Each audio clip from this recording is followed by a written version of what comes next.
Evangelho de Marcos, no seu capítulo 15. Nós vamos ler então do verso 1 até o verso de número 47.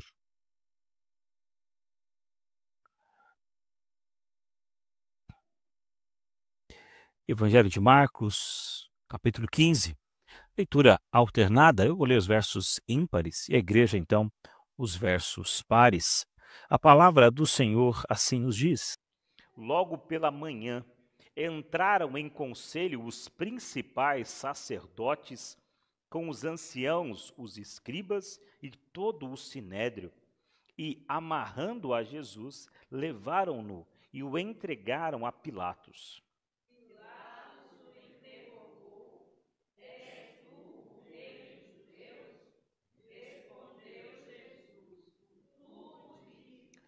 Então, os principais sacerdotes o acusavam de muitas coisas.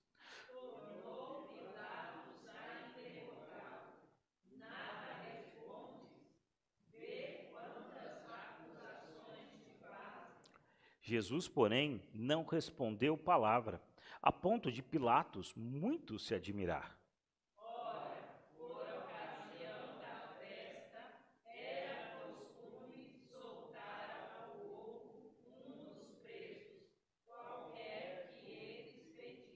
Havia um chamado Barrabás, preso com amotinadores, os quais em um tumulto haviam cometido homicídio.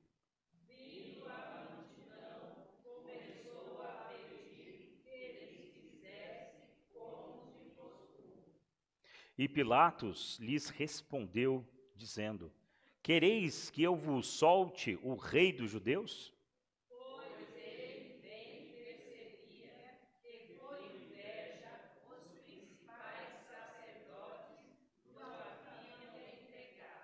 Mas estes incitaram a multidão no sentido de que lhe soltasse, de preferência, Barrabás.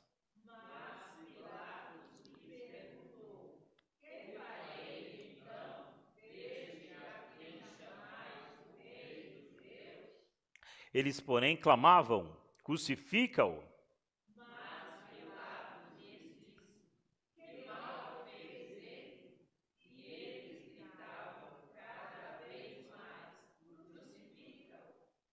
Então, Pilatos, querendo contentar a multidão, soltou-lhes Barrabás e, após mandar açoitar a Jesus, entregou-o para ser crucificado.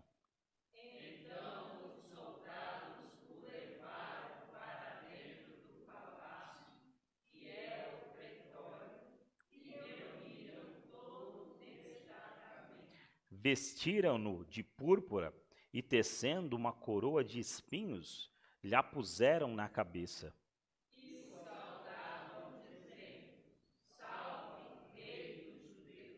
Davam-lhe na cabeça com um caniço, cuspiam nele e, pondo-se de joelhos, o adoravam.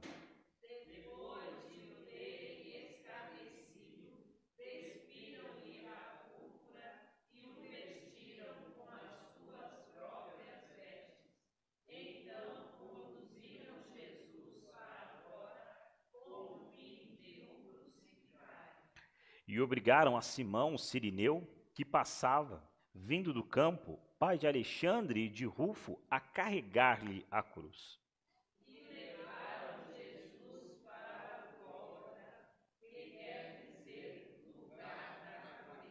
Deram-lhe a beber vinho com mirra, ele, porém, não tomou.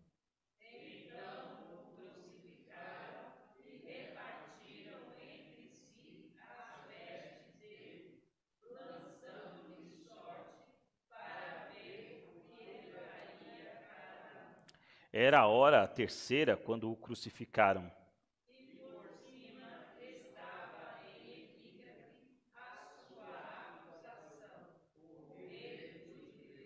Com ele crucificaram 2 ladrões, um à sua direita, outro à sua esquerda.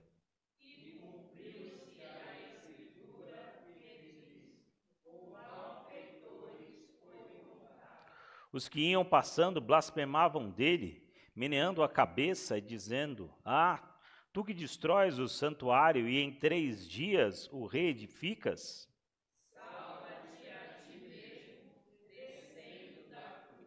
De igual modo, os principais sacerdotes com os escribas, escarnecendo entre si, salvou os outros, a si mesmo não pode salvar-se.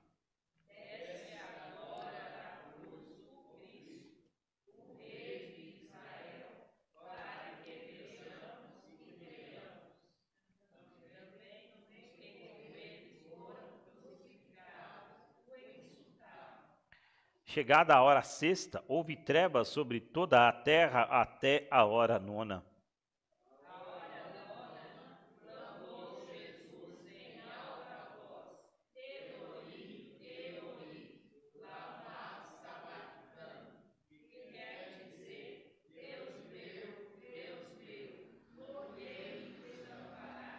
Alguns dos que ali estavam, ouvindo isto, diziam: Vede, chama por Elias.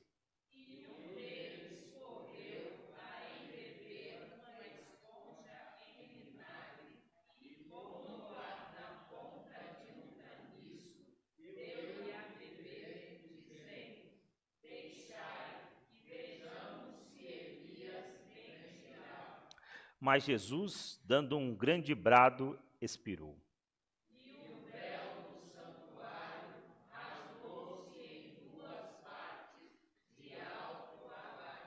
O centurião que estava em frente dele, vendo que assim expirava, disse: Verdadeiramente este homem era o Filho de Deus.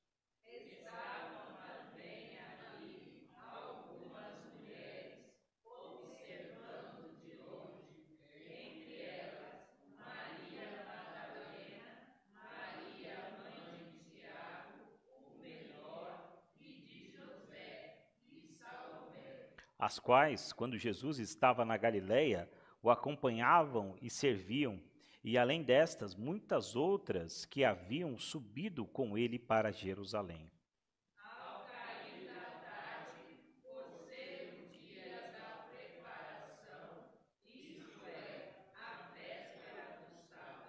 Vindo José de Arimateia, ilustre membro do Sinédrio, que também esperava o reino de Deus, dirigiu-se resolutamente a Pilatos e pediu o corpo de Jesus.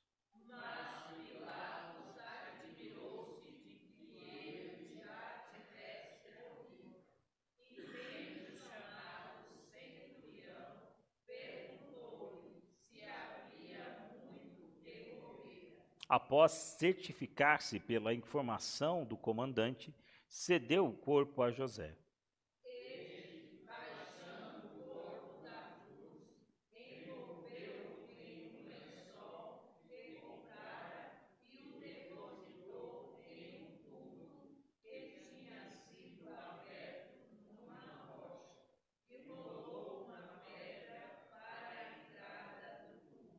Ora, Maria Madalena e Maria, mãe de José, observaram onde ele foi posto. Irmãos, esse é o relato do momento em que Jesus é levado até o Sinédrio, como diz aí, e é o momento também desse julgamento injusto, do qual nos narra o Evangelho de Marcos, mas ao mesmo tempo também é mostrado para nós o amor de Deus para conosco. O amor, meus irmãos, ele não é só o sentimento, mas ele envolve a prática. E Jesus aqui mostra o seu amor para conosco, nesse que nós chamamos de o caminho da sua humilhação. Aqui Paulo falou em Filipenses de uma forma mais, talvez, intensa, quando falou que ele não julgou com usurpação o ser igual a Deus. Portanto, nesta manhã, meditando em Marcos capítulo 15, eu quero falar sobre o caminho do sacrifício. O caminho do sacrifício. Irmãos, o texto começa nos dizendo: Jesus estava perante o sinédrio, ou seja, Jesus ele se entregou por nós. A entrega de Jesus foi voluntária. Ele não se deu por conta da força romana, mas ele se entregou voluntariamente ao Pai. É o que nós lemos. Quando Jesus estava no sinédrio, o julgamento de Jesus foi extremamente injusto. Primeiro, porque há uma ilegalidade na reunião. Eles haviam se reunido um dia antes, no período da noite, com o intuito de formar, com o intuito de fazer ah, uma espécie de estratégia para condenar Jesus. Eles não tinham sequer um crime do qual podiam o acusá-lo. Eles não tinham algo do qual pudesse levá-los a uma sentença, inclusive uma sentença de morte. Então eles precisavam fabricar um fato, eles precisavam fabricar uma narrativa acerca disso. E essa reunião, meus irmãos, diz o texto que foi à noite. E se nós lemos toda a Bíblia, nós vamos ver que a ilegalidade não se podia reunir à noite. O que mostra para nós que havia naqueles homens uma disposição para o mal. E talvez você me pergunte, pastor, e por que isso aconteceu? Eles precisavam formular uma acusação. Eles queriam levar Jesus à crucificação, mas eles não podiam fazer isso, dado que naquele momento Israel, ou Judá, melhor dizendo, ele era governado pelos romanos. E somente os romanos, eles tinham a lei no sentido de poder levar alguém à crucificação. Uma, digamos, acusação de fundo teológico jamais levaria alguém preso, até porque os judeus não se importavam com a religião dos judeus. Embora eles tivessem uma concessão para poder ainda praticar a sua religião, eles não se importavam com isso. Então, essa acusação deveria ser pesada. Eles então vão fazer essa acusação a Jesus diante de Pilatos e dizem: esse é acusado de promover sedição, ou seja, ele quer fazer um motim, ele quer fazer uma revolta contra a Roma.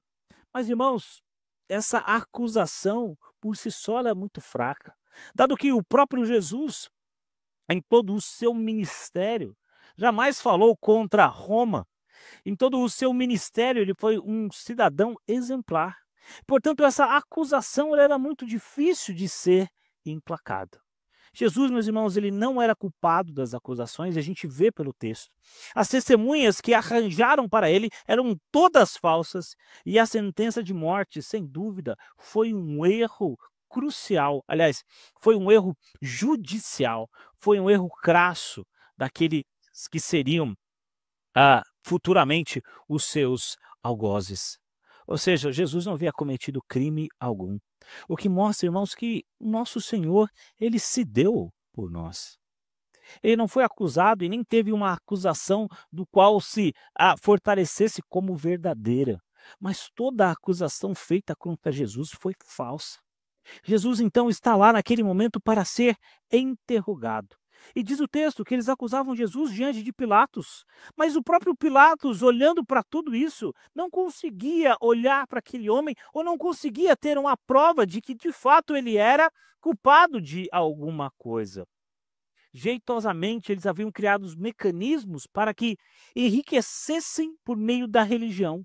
Portanto, os principais da religião naquele momento, os saduceus, os sacerdotes, eles não estavam preocupados com a inocência ou não de Jesus, mas eles estavam preocupados com a sua fama. O que nos leva, meus irmãos, a entender que o que levou naquele momento à acusação é porque eles estavam com ciúmes de Jesus. O seu próprio orgulho cegou o seu entendimento. A religião, naquele momento, era fonte de altos lucros para os principais sacerdotes do templo. Eles tinham um negócio ali extremamente lucrativo. Muitas histórias eram contadas acerca de como eles conseguiam mecanismos para que eles pudessem ganhar dinheiro no templo. E um desses mecanismos era de que, no momento do sacrifício, vinha lá alguém trazendo a sua ovelha ou trazendo ali o cordeiro para ser sacrificado. Então os sacerdotes examinavam e sempre achavam um defeito. E diziam: olha, você não pode sacrificar esse animal porque ele tem defeito. Eles então apreendiam, por assim dizer, esse animal e falavam para aquele viajante: agora você vai até lá, na porta tal, e compra um animal que já foi vistoriado pelos sacerdotes. Então ele ia até o outro lugar comprar. E aquele que foi apreendido, ele voltava e seria vendido por um preço. Ou seja, aquele viajante trouxe o seu animal, mas ainda assim precisaria comprar outro. E um outro viajante, então, iria comprar o seu. Ou seja, nós tínhamos na mão ali um negócio extremamente lucrativo. E quando no menor sinal, eles viram que Jesus certamente seria contra aquilo, aquilo causa neles algo espantoso. Eles precisam então barrar Jesus. Eles precisam tirar Jesus de cena. Mas notem, irmãos, Jesus se entrega voluntariamente. E durante todo o texto em que nós lemos, Jesus tem praticamente duas falas. Uma já na sua crucificação e uma fala bem pequenininha no início, quando então Pilatos pergunta para Jesus: você é o rei dos judeus? E ele diz: tu o dizes. O que mostra, irmãos, que assim como Isaías 53 já havia profetizado, como ovelha muda perante os seus tosqueadores, ele não abriu a boca. Mas é interessante porque, ao pensar nisso, muitos dos teólogos que comentam esse texto dizem que o silêncio de Jesus aqui foi talvez o silêncio mais eloquente de toda a história. Porque mesmo sem dar uma palavra, ele mostrou a sua inocência. E o próprio governador sabia da sua inocência. Portanto, irmãos, Jesus dá porque ele quer. Não há uma acusação, não há um crime, não há nada que desabone Jesus. Mas notem que, seguindo aqui, Jesus vai ser acusado. É chegado o momento do seu julgamento e da sua humilhação. Embora o evangelista Marcos não nos informe aqui sim todo o conteúdo das acusações, mas quando nós buscamos essas acusações dos outros evangelhos, nós somos lembrados, como por exemplo em João, que eles acusaram Jesus de ser um malfeitor. Como por exemplo em Lucas, acusaram Jesus de insubordinação. Lucas ainda diz que acusaram Jesus de ser um agitador do povo. João diz que Jesus foi acusado de blasfêmia. E ainda João diz que Jesus foi acusado de sedição, uma espécie de motim ou de organização de um motim contra os próprios romanos. Mas, irmãos, todas estas acusações eram falsas. Portanto, o próprio Pilatos se vê agora na iminência de não condenar Jesus, já que Jesus era inocente. Pilatos sabia disso. Quando nós lemos os versículos 10 e 14, Pilatos estava convencido da inocência de Jesus. E ele mostrou isso, meus irmãos, por pelo menos 3 vezes. Mas a questão é se Pilatos estava convencido, por que Pilatos, então, não soltou Jesus? Irmãos, Pilatos queria ser popular perante o povo. Ele não queria nenhum tipo de revolta. Então ele vai atender a voz daquele povo que foi influenciado pelas vozes daqueles homens, daqueles principais da religião, que nada mais queriam do que apenas tirar Jesus de cena para que eles pudessem ainda continuar na sua religião lucrativa. Eles haviam feito da casa do Senhor, como diz o próprio Jesus, um covil de salteadores. E a Bíblia diz que a casa do Senhor será conhecida como a casa de oração. Mas eles haviam feito o que Jesus havia proibido. Portanto, irmãos, no início desse julgamento, então, Jesus vai ser ouvido, mas Jesus vai sempre mostrar a sua inocência, mesmo com o seu silêncio. Jesus voltou-se depois de ser examinado, inclusive por Herodes, a Pilatos, e disse que não há nenhum crime aqui. Portanto, irmãos, a gente vê como esses governadores, eles não estavam interessados na inocência ou não, eles não estavam interessados na verdade ou não, mas eles estavam tão somente interessados na sua popularidade. Mas, irmãos, o veredito é dado. Pilatos ainda tenta pacificar e diz: olha, vamos fazer o seguinte então, em vez de nós crucificarmos, vamos dar uma lição, um açoite. Mas isso ainda não satisfez a ira daquele povo. Ele tentou então uma outra medida, porque por ocasião da Páscoa era comum que se soltasse um preso.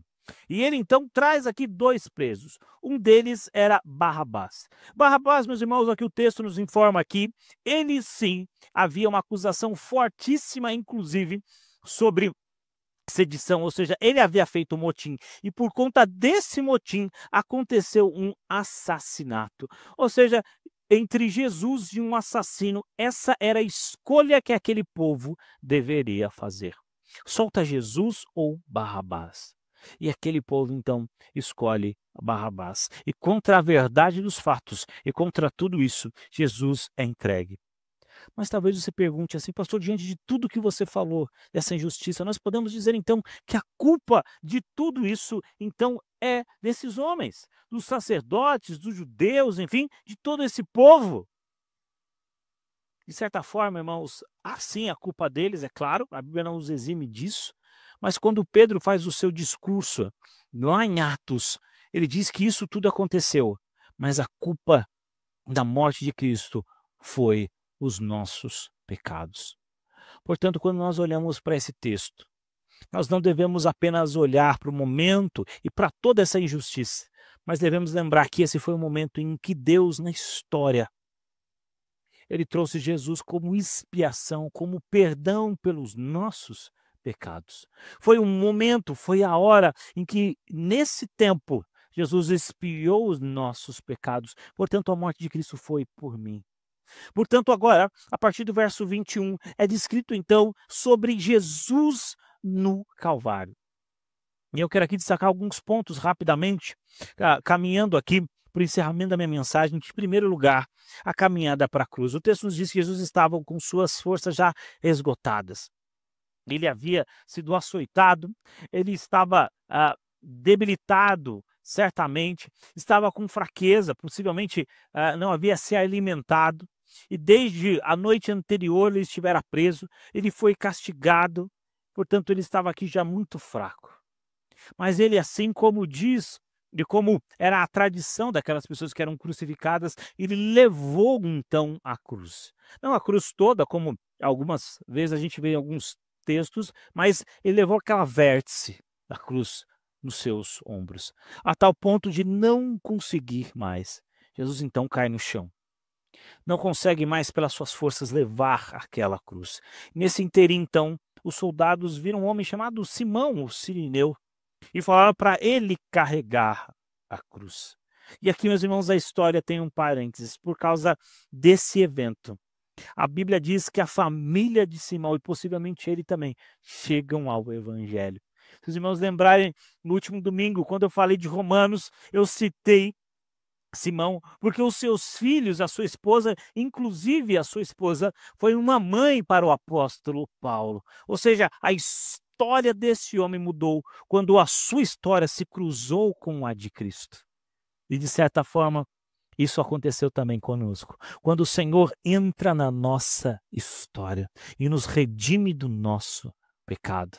A cruz, que para nós significa o sofrimento, nós também, ou tem para nós também o significado de liberdade, de estarmos livres do pecado. Ele foi transformado, seus filhos foram convertidos ao Evangelho, e a sua mãe se tornou mãe também do apóstolo Paulo. Portanto, Jesus salvou aquele homem. Mas a crucificação também mostrou para nós, meus irmãos, o crime mais horrendo daqueles homens. Quando eles, na sua fúria, crucificaram aquele que era inocente, levando-o para um lugar chamado Gólgota. Gólgota significa o lugar da caveira.